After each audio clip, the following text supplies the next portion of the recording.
상반기 공채가 마무리되고 이제 하반기 공채 시즌이 다가오고 있습니다.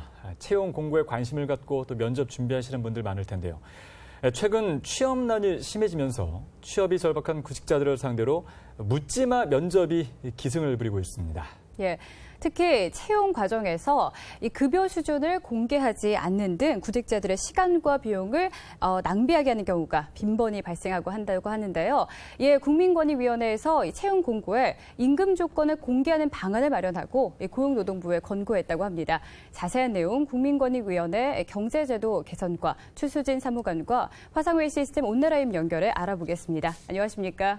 네, 안녕하십니까? 네, 자 국민권익위원회가 채용 공고의 임금 조건 공개 의무화 방안을 마련했습니다. 지난 11일 고용노동부의 제도 개선을 권고했는데, 자 먼저 이번 제도를 마련하게 된 배경부터 설명해 주시죠. 네, 그간 취업 준비생들이 실제 구직 과정에서 경험한 민원 중에는 채용 공고의 급여, 즉 임금 조건이 공개되지 않는 것에 대한 불만이 상당히 많았습니다.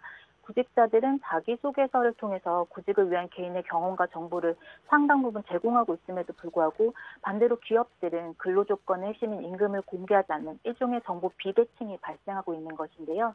실제로 어떤 취업준비생은 마트에서 물건을 살 때도 가격을 보고 결정하는데 임금 수준을 모르고 지원하는 것은 아이러니라는 의견을 주기도 했습니다.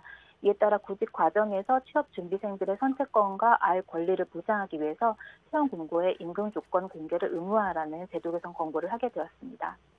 예.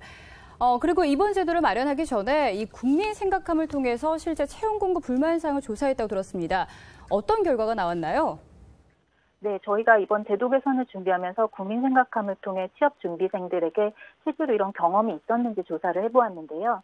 선문 대상자 211명 중에 75.8%가 임금 조건이 공개되지 않는 경험이 있었다라고 답하였고, 이 중에 85%는 불충분한 임금 조건 공개가 문제가 있다라고 답했습니다. 실제로 채용 공고를 확인해 보면 한국고용정보원에서 운영하는 워크넷을 통한 구인 신청을 제외하고는 대다수 민간 취업 포털의 채용 공고에서 임금, 연봉이 회사 내규에 따름, 협의 결정과 같이 표시되어 있는 것을 확인해 볼 수 있습니다.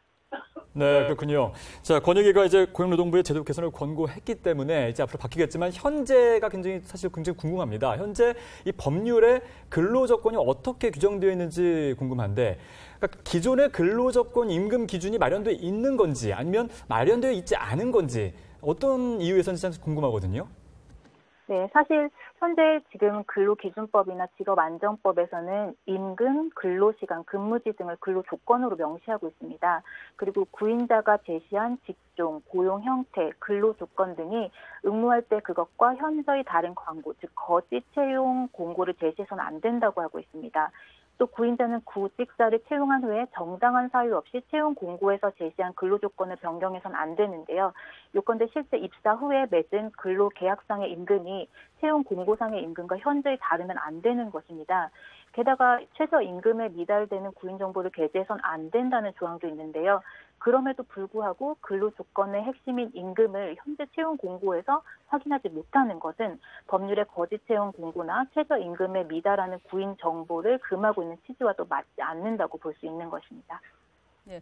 그러니까 이 법률 규정이 있는데도 잘 지켜지지 않고 있다는 건데요. 이번에 고용노동부에서 권고한 제도 개선 내용은 어떻게 되고요? 앞으로 이 관련 법률을 강화할 계획도 있는 건가요? 네, 저희 권익위에서는 기업이 채용 공고를 할 때 계략적인 임금 조건을 공개하도록 고용노동부에 제도 개선 권고를 했습니다. 예를 들면 연봉 어느 정도에서 어느 정도 사이 이런 식으로 구간을 정해서 공개하는 방안도 있을 수 있겠고요. 다만 보다 구체적인 공개 대상과 방법을 결정하기 위해서는 국내나 해외 사례 조사도 필요하고 또 기업 같은 의회 관계자나 전문가들의 의견 수렴도 필요하기 때문에 사례 연구와 의견 수렴을 거쳐서 2019년 6월까지 채용 절차법 등 관련법을 개정하도록 했습니다. 이에 따라 앞으로는 기업이나 민간 취업 포털의 채용 공고에서 취업 준비생들이 직접 급여를 확인할 수 있을 것으로 기대하고 있습니다. 네, 사실 살펴보면 어떻게 보면 뭐 기울어진 운동장이다라고 볼 수도 있겠죠. 자, 앞으로 이제 취업이나 이직을 준비하는 어떤 구직자들의 선택권 또 알 권리가 이제 더 보장돼야 되지 않겠습니까? 이와 관련해서 어떤 노력을 할 계획이신지 마지막으로 말씀해 주시죠. 네, 앞으로도 권익위는 국민들의 고충을 해결하기 위한 제도 개선을 꾸준히 추진할 계획인데요. 특히 이번 제도 개선은 실제 취업 준비생들이 제기한 민원과 제안에서 시작한 것인 만큼 취업 준비생들이 겪는 고충을 세심히 살펴보고 의견을 수렴해서 구직 과정에서 겪는 어려움이 없도록 제도적 장애물을 개선해 나가겠습니다. 네, 감사합니다.